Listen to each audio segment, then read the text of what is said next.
अस्सलाम वालेकुम दोस्तों, मैं हूं समी इब्राहिम और आप देख रहे हैं हमारा यूट्यूब चैनल। आज 24 मार्च है और सन है 2021। दो इम्पॉर्टेंट केसेस आज सुप्रीम कोर्ट ऑफ पाकिस्तान में हैं। एक तो डस्के का जो इलेक्शन है उसके हवाले से हेयरिंग है, जस्टिस उमर अता बंदयाल करेंगे उनकी सरबराही में बेंच। और दूसरा फैसला महफूज कर लिया गया जो सेनेट चेयरमैन के इलेक्शन में जो 7 वोट मुस्तरद हुए थे, उसमें इस्लामाबाद हाई कोर्ट के चीफ जस्टिस अतर मिनुल्लाह ने आज हेयरिंग के बाद वो फैसला महफूज कर लिया। किसी भी वक्त वो फैसला आने का इम्कान है। इसके अलावा एक बड़ी जो एक्सप्लोसिव खबर है जो वो अब्दुल बासित जो इंडिया में पाकिस्तान के हाई कमिश्नर रहे 3 साल तक, जिस वक्त नवाज शरीफ साहब वज़ीर आज़म थे, उनकी एक किताब आ रही है हॉस्टेलिटी। उनके मेमोयर्स हैं जो वो उन्होंने 3 साल वहाँ पर बतौर हाई कमिश्नर गुजारे। लेकिन उन्होंने एक भारतीय चैनल को इंटरव्यू दिया अपनी उस किताब के हवाले से। वो सारा जो कुछ किताब में लिखा है उन्होंने, ये किताब अप्रैल में आ रही है, वो उन्होंने भेज दिया उनको, करण थापर साहब को, जो एक बड़े नोन जर्नलिस्ट हैं इंडिया के। उन्होंने उनका इंटरव्यू किया, लेकिन उसमें इम्पॉर्टेंट बातें जो कही हैं वो आज के लिहाज से बहुत अहम है। ख़ास तौर पर उस तनाज़र में कि जब मरीम नवाज़ साहबा, पाकिस्तान के अपोजिशन और बहुत सारे वो इंटेलेक्चुअल्स जो नून लीग के साथ खड़े हैं और अपना वज़न उन्होंने नून लीग के पलड़े में डाला है, वो एक कश्मीर के हवाले से सेल आउट कह रहे हैं कि जी कमर जावेद बाजवा की बड़ी कमज़ोर स्टेटमेंट थी। इमरान खान साहब ने अब जो है ना 370 को वापस लेने का जो डिमांड थी वो उसको छोड़ के और उसको अबेंडन करके तो भारत के साथ मुज़ाकरात की बात हो रही है। तो ये एक बहुत कमज़ोर मौक़िफ़ है और नून लीग बड़ी उसमें लीड रोल ले रही है और इल्ज़ाम लगा रही है कि आपने कश्मीर को बेच दिया। लेकिन बासत साहब ने जो बातें कही हैं इस सारे तनाजुर में, वो जानना, सुनना, समझना बहुत ज़रूरी है। उन्होंने अपनी किताब में ये लिखा है और अपने इंटरव्यू में ये बात कही है कि नवाज़ शरीफ साहब जो थे वो मोदी साहब को खुश करने के लिए हर किस्म की हद तक जाने के लिए तैयार थे। और जो नवाज़ शरीफ साहब के एडवाइज़र थे उस वक्त, तारिक फ़ातमी साहब और सरताज अज़ीज़ साहब, फ़ॉरेन पॉलिसी को जो देख रहे थे, वो बिल्कुल जो सीक्रेट डिप्लोमेसी हो रही थी नवाज़ शरीफ और मोदी के दरमियान, उसमें उन्होंने जो हाई कमिश्नर ऑफिस है, यानी जो बासत साहब का ऑफिस था, उसको उन्होंने कहा कि वो मुकम्मल तौर पर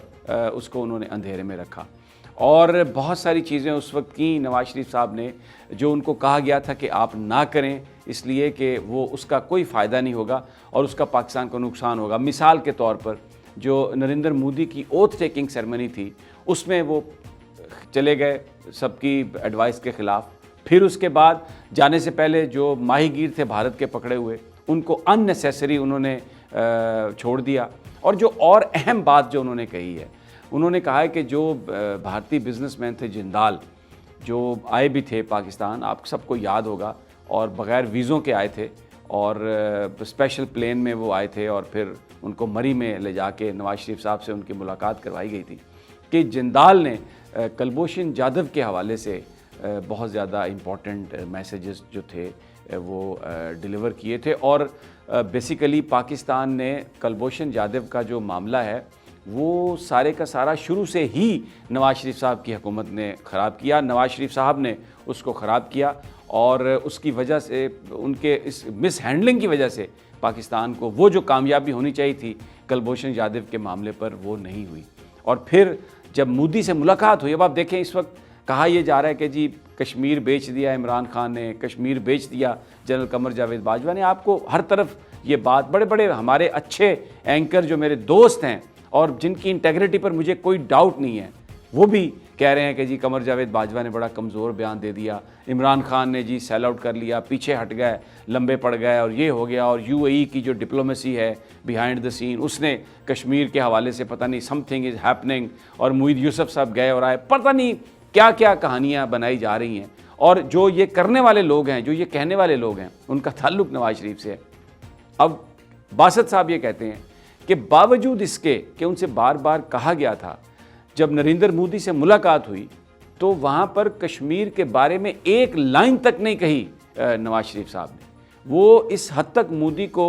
राज़ी करना चाहते थे, इस हद तक मोदी की खुशामद पर उतरे हुए थे कि उन्होंने मोदी के सामने एक दफ़ा भी कश्मीर की लाइन नहीं पढ़ी, कश्मीर का जिक्र तक नहीं किया। और फिर इसके अलावा उनसे ये कहा गया कि जब आप भारत में आए हैं तो आप जो हुर्रियत कॉन्फ्रेंस के जो लीडर हैं, जो हमारे कश्मीरी मुजाहिद जो अवाम के जो लीडर हैं, जो कश्मीर की आज़ादी की बात कर रहे हैं भारत से, उनके साथ आपने बात करनी है, उनसे आपने मुलाकात करनी है। फ्लैटली रिफ्यूज़ कर दिया नवाज शरीफ साहब ने। हुर्रियत कॉन्फ्रेंस के रहनुमाओं से नई दिल्ली में मुलाकात की करने से नवाज शरीफ साहब ने इनकार कर दिया, और वो सब कुछ इसलिए किया कि मोदी जो हैं वो खुश हो जाए। अच्छा, इससे पहले वो जो हैं अरुंधति रॉय, भारत की जो एक बड़ी मशहूर जर्नलिस्ट हैं, उन्होंने ये बात कही थी कि जो सीक्रेट डिप्लोमेसी है, जो खुफिया ताल्लुकात नवाज शरीफ और मोदी के थे, उसकी वो नेपाल में मोदी से एक मुलाकात की थी इन्होंने, नवाज शरीफ साहब ने, और बड़ी वो खुफिया मुलाकात रखी गई थी। फिर हम सबको पता है कि जिस तरीके से ये सारी बातें जो है ना, ये मैं आप जोड़ें तो आपको पूरी तस्वीर समझ में आ जाती है कि बड़े खुश हैं आज नवाज शरीफ साहब, मरियम नवाज साहबा, और ये जो इंटरव्यू आया जिसमें नवाज शरीफ साहब के बारे में ये कहा गया कि वो भारत मोदी के साथ बड़ी सीक्रेट टॉक कर रहे थे। हाई कमिश्नर को उन्होंने, क्योंकि हाई कमिश्नर को ये समझा जा रहा था, अब्दुल बासित साहब को, कि वो शायद GHQ के नुमाइंदे हैं। अमूमी तौर पर जो बड़े सेंसिटिव मुल्क हैं जिनमें भारत शामिल है, वहाँ पर जब डिप्लोमेट्स की तैनाती की जाती है तो उसमें पाकिस्तान की इंटेलिजेंस एजेंसीज़ का इनपुट ख़ास तौर पर लिया जाता है। और ये यहाँ वहाँ पर अमली मैं आपको बात कर रहा हूँ, तो ये बासित साहब को इसलिए बाईपास किया जा रहा था, उनसे हर बात को इसलिए छुपाया जा रहा था कि नवाज शरीफ साहब ये समझते थे कि ये बात पाकिस्तान की फ़ौज को पता चल जाएगी। और मैंने ये कहा कि आज नवाज शरीफ साहब खुश हैं, क्योंकि देखें ये जो इंटरव्यू आ रहा है ये नवाज शरीफ साहब की हकीकत को एक्सपोज कर रहा है, और ये वो हकीकत है जिसको नवाज शरीफ साहब हमेशा कैश करते हैं, जिसको मरियम साहबा कैश करती हैं। ये बात करते हैं, पूरी दुनिया के लिए ये मैसेज होता है, अमेरिका के लिए, भारत के लिए, यूरोप में कई ममालिक के लिए, कि देखें जो इस वक्त नवाज शरीफ की जो कोशिश पहले भी थी और अब भी जो है वो यही थी कि भारत के साथ ताल्लुकात को बेहतर बनाए, क्योंकि अमेरिका यही चाहता है पाकिस्तान से कि आप कश्मीर को अबेंडन कर दें, आप बिल्कुल भारत की हेजमनी को एक्सेप्ट कर लें। और आज बहुत खुश हैं नून लीगी, वो ये कह रहे हैं कि जनाब ये तो बड़ी ज़बरदस्त टाइम पे ये किताब आ रही है कि इसमें नवाज शरीफ साहब के बारे में ये बात आ रही है कि जी वो तो भारत के नरेंद्र मोदी के साथ पाकिस्तान की फ़ौज को बाईपास करके रिलेशनशिप बनाना चाह रहे थे। और क्योंकि ये कहते हैं कि जी इलेक्टेड गवर्नमेंट, सिविलियन जो लीडरशिप है, इनके पास इख्तियार होना चाहिए, तो अगर हमारे पास इख्तियार आ जाए, इसमें हिडन मैसेज जो है वो नवाज शरीफ का और उनके जिस पे वो खुश हो रहे हैं कि अगर हमारे पास इक़्तिदार आ जाए तो हम तो बिल्कुल बाईपास करके भारत के साथ बड़े ताल्लुकात नॉर्मल कर लेंगे, कश्मीर पर जंग की ज़रूरत ही नहीं है। तो बहुत खुश हैं वो इस किताब से। लेकिन मैं ये बात इसलिए कर रहा हूँ आप लोगों के साथ कि ट्रू चेहरा जो है वो एक्सपोज हो रहा है उन लोगों का जो हर तरह के इल्ज़ाम पाकिस्तान की इलेक्टेड गवर्नमेंट पर लगा रहे हैं, इमरान खान पर लगा रहे हैं, जनरल कमर जावेद बाजवा पर लगा रहे हैं, ISI के सरबराह पर लगा रहे हैं। हम ये बात करते हैं तो हमें तो ये कह देते हैं ना कि आप जनाब आप तो बड़े खुश आमदी हैं, तलवे चाटने वाले हैं, बूट चाटने वाले हैं। लेकिन ये फैक्ट्स हैं जो मैं आपके सामने लेके आ रहा हूँ कि, और फिर इसमें सिर्फ यही नहीं कहा बासत साहब ने, कुलभूषण जाधव के मामले में एक रेप्रिमेंड लेटर, यानी बाकायदा एक सरजनिश का लेटर, क्योंकि जो बासत साहब का जो ओपिनियन था वो बड़ा बरमला उसका इजहार कर रहे थे और वो कह रहे थे कि ये मामला आप सही तरीके से हैंडल नहीं कर रहे, तो उस पर उनको एक बड़ा सरजनिश सख्ती का ख़त लिखा उस वक्त वज़ीर-ए-आज़म साहब ने कि यानी कि आप अपनी औकात में रहें, आप ये जो क्या बातें कर रहे हैं, और ये जो कुलभूषण यादव का मामला है, तो ये चीज़ें छुपा के इस तरह की डिप्लोमेसी करके इन्होंने माजी में नुकसान पहुँचाया पाकिस्तान को। और बेसिकली ये जो हम फैटफ में हैं और इस वक्त जो पाकिस्तान की एजेंसीज़ के हवाले से, पाकिस्तान की फ़ौज के हवाले से पूरी दुनिया में जो एक प्रोपेगेंडा है कि हम दहशतगर्दों को सपोर्ट करते हैं, ये पाकिस्तान की फ़ौज हर जगह मौजूद होती है, दहशतगर्दी जहाँ पे हो रही हो ISI के लोग होते हैं, इस प्रोपेगेंडे के फैलाव में पाकिस्तान की लीडरशिप का बहुत रोल है, जिसमें नवाज शरीफ साहब शामिल हैं, जिसमें पीपल्स पार्टी के लोग भी शामिल हैं। और वो जो इमाद ज़ुबैरी जिसको सज़ा हुई है अमेरिका में जो कर रहा था लॉबिंग, वो पाकिस्तान का भी लॉबियस्ट था, वो इंडिया के लिए भी था और भी बहुत सारे लोगों के लिए था। और वो लॉबी क्या कर रहा था? वो लॉबी पाकिस्तान की फ़ौज के ख़िलाफ़ कर रहा था। और फिर सबको पता है कि जब सानिया कारगिल हुआ तो उसके बाद जो ब्रूस राइडल की जो किताब है उसमें ये लिखा हुआ है कि शहबाज शरीफ साहब, नवाज शरीफ साहब, ये सब क्लिंटन के पास और पाकिस्तान के पास गए। उन्होंने कहा कि हमें पाकिस्तान की फ़ौज जो है वो हमें इक़्तिदार से हटा रही है कारगिल वाले इशू पर, तो आप हमारी मदद करें। तो ये जो प्रोपेगेंडा पाकिस्तान के हवाले से, पाकिस्तान की फ़ौज के हवाले से हमें जो एक दहशतगर्द नेशन बनाकर पूरी दुनिया में पेश किया गया, और अमेरिका जो कहता है do more do more do more, इसके पीछे ये सारी फैक्टर्स हैं कि जो हमारी क़यादत है, ये जब भी उनके पास गई है, इन्होंने अपने ज़ाती इक़्तिदार के लिए उनसे रियायत मांगी है और उनको ये यकीन दिलाया कि आपका जो एजेंडा है वो हम पाकिस्तान में उसको इम्प्लीमेंट कर देंगे। और पाकिस्तानी लोगों से आके यही कहा कि देखें, जंग आपके फ़ायदे में नहीं है, कारोबार होना चाहिए, बिज़नेस होना चाहिए, इससे पाकिस्तान में खुशहाली आएगी।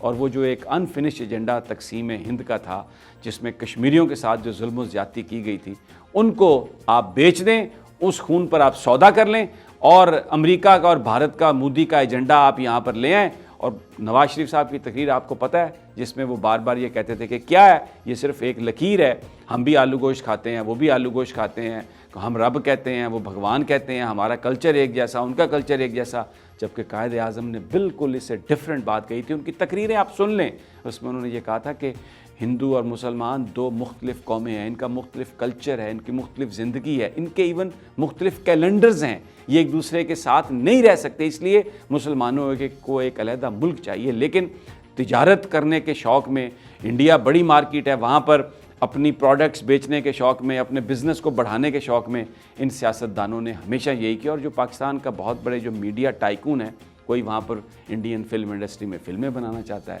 कोई वहाँ पर अपने चैनल लॉन्च करना चाहता है, वो सारे के सारे नवाज शरीफ के साथ मिले। अब्दुल बासित साहब ने पूरा उनको एक्सपोज कर दिया, लेकिन इस पर ये शर्मिंदा नहीं है, बहुत खुश हैं। मेरी कुछ लोगों से बात हुई, वो कहते हैं जी क्या बात है, देखें हम तो पहले ही अमेरिका को कह रहे थे कि नवाज शरीफ अगर रहेगा तो भारत के साथ ताल्लुकात ठीक होंगे। तो ये तो हमें एक गैबी इमदाद मिली है सारी सिचुएशन में कि वो चीज़ दोबारा से आ गई है सामने के इमरान के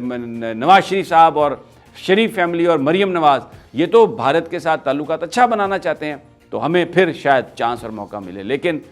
याद रखिएगा कि जो शहीदों का लहू है, जो बेगुनाहों का खून है, वो कभी किसी को पनपने नहीं देता, और जो जुल्म और ज़्यादती की आपने अपने ज़ाती मफादात के लिए, उसकी सज़ा आपको मिलेगी। बहरहाल ये अप्रैल में किताब आ रही है, इसमें और भी बहुत कुछ होगा, मुझे जैसे भी और इन्फॉर्मेशन मिलेगी आपके साथ वो शेयर करूँगा। अब इस्लामाबाद इंतज़ार है हमें, वहाँ पर समाअत हुई है, फ़ारूक अचनाक के दलाइल मुकम्मल हुए हैं, अतर मिनुल्लाह साहब ने फ़ैसला महफूज कर लिया है। लगता ये है कि उन्होंने ये सवाल जो किए कि ये मामला सेनेट कमेटी के पास जा सकता था, और फोरम है, स्पीकर को लिख देते, आप कोर्ट में क्यों आ गए हैं, और उन्होंने सवाल किए कि क्या इस तरह पहले कभी हुआ है, और फिर सेनेट के जो प्रोसीडिंग्स हैं क्या उसको हम देख सकते हैं। बहरहाल फ़ारूक अचनाक साहब ने कहा कि इसका ताल्लुक